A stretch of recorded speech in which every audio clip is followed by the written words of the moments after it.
Bonjour à toi l'enfant du Tardis, je suis David et bienvenue sur ta chaîne YouTube consacrée à 100% au Docteur Who. Comme d'habitude, il y a 15 jours, je t'ai posé la question de ce que tu voulais voir comme vidéo cette semaine et tu as voté pour une histoire de tournevis. Alors effectivement, on va parler des tournevis soniques, mais aussi de tous les outils qu'on a pu voir correspondant ou ayant une affiliation avec cet outil. Mais avant, j'aimerais bien pouvoir te parler de quelques petites choses. Tout d'abord, je tiens à te remercier, tu fais partie des 130 abonnés que j'ai aujourd'hui sur la chaîne, mais aussi, sûrement, tu dois être sur mon Twitter, et donc là, forcément, je te remercie encore une deuxième fois, puisqu'on est déjà 1573, c'est juste énorme pour moi, ça fait juste 2 mois qu'on est ensemble, c'est vrai que voilà, on a fait un petit concours sur Twitter, il y en a un dont je vais te parler très bientôt, qui va être exclusivement pour toi sur la chaîne YouTube. Alors surtout n'oublie pas, va jusqu'à la fin, ça va te permettre de connaître les conditions d'accès à ce concours. Mais fermons cette parenthèse, on est là pour pouvoir découvrir le tournevis ou en tout cas la caisse à outils du Seigneur du Temps. On y va maintenant. Tout comme le Tardis, le tournevis sonique du Docteur est tout simplement emblématique. L'un ne va pas sans l'autre et pourtant si vous saviez, ça n'a pas forcément commencé comme ça. Le tournevis sonique, comme tu le sais, a plusieurs fonctions.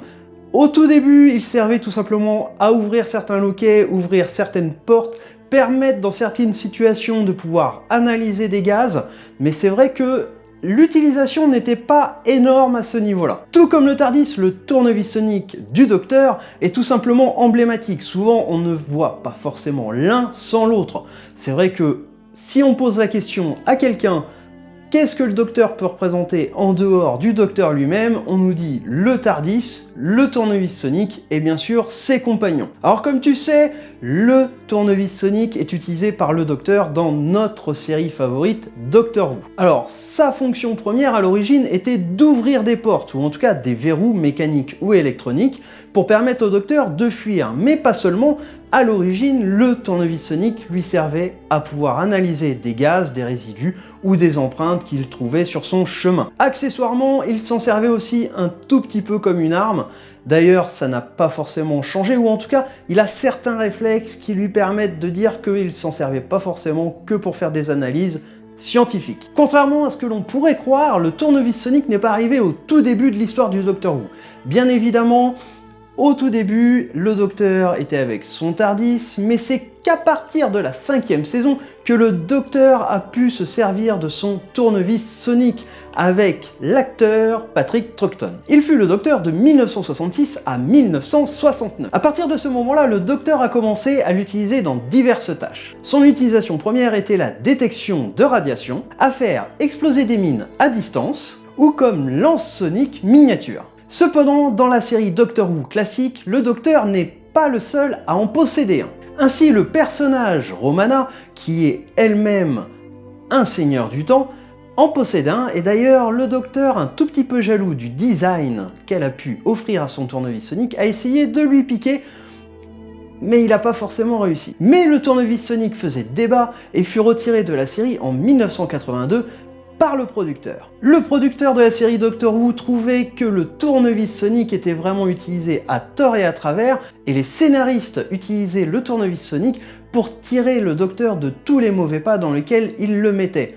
Un petit peu à bout de souffle, il décida de retirer cet élément qui maintenant est tout à fait iconique de notre série. Le tournevis sonique refit son apparition en 1996 pour le téléfilm Le Seigneur du Temps. Dans ce téléfilm, le tournevis sonique avait récupéré son design d'origine. Malgré tout, une petite fonction fut ajoutée, il pouvait se déployer et se rétracter à volonté suivant si on l'utilisait ou pas. D'ailleurs, le savais-tu, mais dans l'épisode Time Crash, le 10e Docteur se moque allègrement du 5e en disant qu'il pouvait certainement sauver la Terre avec un bout de ficelle et une bouilloire plutôt qu'utiliser un tournevis sonique. En 2005, Doctor Who revient sur les écrans. Ce fut un grand chambardement puisque le tournevis sonique était revenu avec un nouveau design, mais aussi une petite lumière bleue qui apparaissait quand on l'utilisait, ainsi qu'un son très particulier que vous pourrez entendre ici.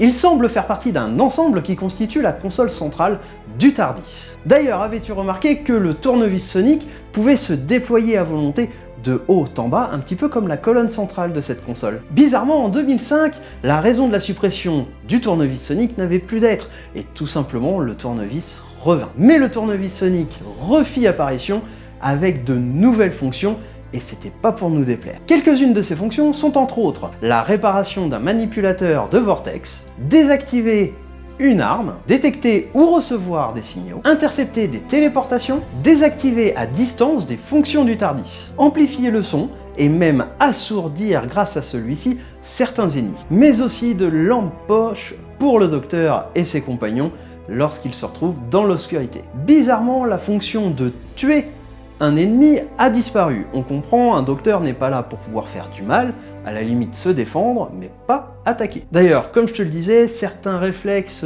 restent vraiment ancrés en lui.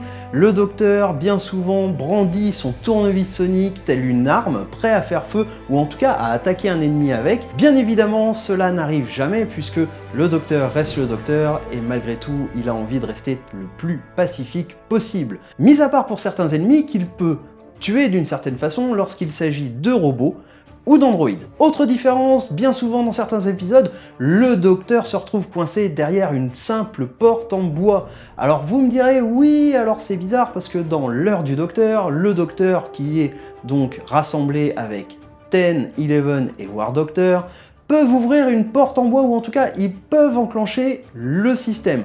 Alors effectivement, cette fonction-là existe dans le tournevis Sonic, mais comme vous pourrez le voir dans cet épisode, l'heure du docteur, il faut tout de même environ 400 ans pour le tournevis Sonic pour calculer la fréquence d'ouverture, ou en tout cas de dématérialisation, d'une porte en bois. Je suppose que bien souvent, c'est pas forcément possible de faire un épisode qui durerait 400 ans. Savais-tu qu'en 2005, lorsque le Dr Wu est réapparu sur nos écrans, le tournevis Sonic était très petit, mais aussi très fragile. Alors tout simplement, ce que les producteurs ont fait, c'est qu'ils ont attendu la sortie de tournevis Sonic dans les magasins de jouets, et se sont servis de ces modèles en jouets pour pouvoir les utiliser dans la série Doctor Who. Avec Matt Smith, forcément une grosse évolution arrive, ou en tout cas une évolution visuelle, puisque le tournevis Sonic grandit, grossit, mais aussi sa lumière n'est plus bleue, mais verte. Dans la saison 9, bien évidemment, avec Peter Capaldi, le tournevis Sonic disparaît et laisse place à une paire de lunettes de soleil Sonic. Explication, tout simplement le docteur, lors de l'un de ses voyages, rencontre le jeune Davros piégé sur un champ de guerre et décide de lui laisser son tournevis Sonic pour lui donner une chance de se sauver lui-même. Mais les lunettes Sonic durent qu'un temps, et tout simplement à la fin de cette saison 9, le docteur retrouve le tournevis Sonic qui, encore une fois, a évolué aussi bien en termes de design, mais aussi en termes de lumière, puisque maintenant il peut changer aussi bien en vert qu'en bleu. Maintenant nous allons parler de la famille du tournevis Sonic, puisqu'effectivement tu as pu le remarquer, tout au long de son voyage, le docteur rencontrera des personnages,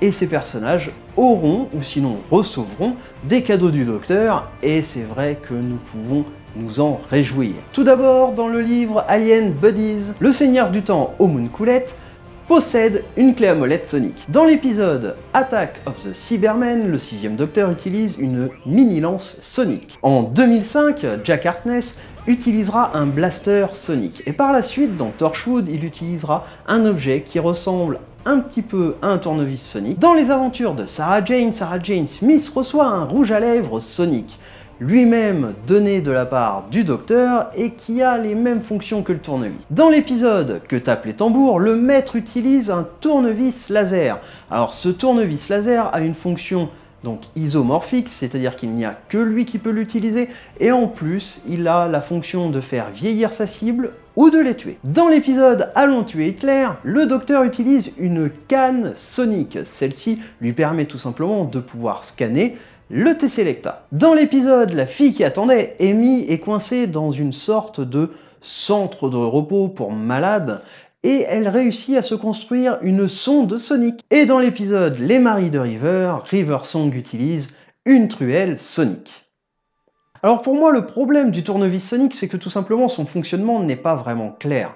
On sait très bien que le tournevis est capable d'analyser, rechercher ou tout simplement détruire certains objets ou d'attaquer des robots, mais c'est vrai que son mode de fonctionnement n'est pas très facile à comprendre, puisque tout simplement on nous dit qu'à l'intérieur il y a un logiciel récurrent qui lui permet de pouvoir synchroniser toutes les informations qu'il a eues tout au long de sa vie. Malheureusement, comme tu le sais, le tournevis Sonic a eu beaucoup de déboires entre destruction, entre grillades, entre cassés. C'est vrai que le tournevis Sonic, c'est l'outil du docteur et il subit à longueur de journée à ses côtés. Maintenant, moi j'ai pu mettre en place une toute petite théorie concernant le tournevis Sonic, puisque l'on sait que le docteur, donc depuis la saison 5 des classiques, obtient un tournevis Sonic qui évolue au fil du temps.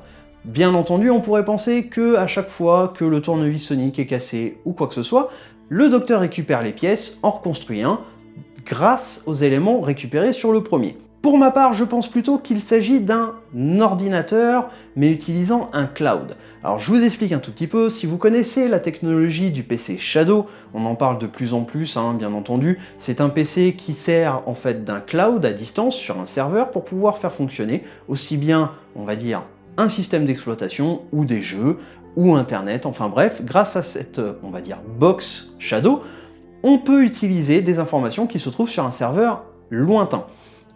Maintenant, pour moi, le tournevis, c'est exactement la même chose. C'est-à-dire qu'en fait, le tournevis est tout simplement un système pour collecter des informations. Le tournevis Sonic l'envoie au TARDIS, puisque on sait que sur le TARDIS, il y a un dock ressemblant un petit peu à un dock de rechargement. Et donc, il envoie ces informations via, on va dire, Wi-Fi, entre guillemets, et le TARDIS fait son travail d'analyse. Il cherche les solutions très rapidement, puisqu'il ne faut pas oublier que le TARDIS est une machine d'exception, et donc une fois que la solution au problème du docteur a été trouvée, le TARDIS renvoie les informations au tournevis de façon à pouvoir les exécuter. En tout cas voilà, je pense avoir fait le tour avec toi un petit peu de l'histoire du tournevis Sonic. Alors oui, comme d'habitude, je tiens à le répéter, je ne suis pas une machine moi-même, et donc il est fort probable que j'ai oublié certains éléments, notamment au niveau des livres ou des comics, puisque je n'ai pas la science infuse, et que tout ce que j'ai pu te donner dans cette vidéo, ce sont des informations que j'ai pu glaner sur internet et dans la série. N'oublie pas maintenant, c'est le moment de choisir pour la prochaine vidéo. Je te propose de choisir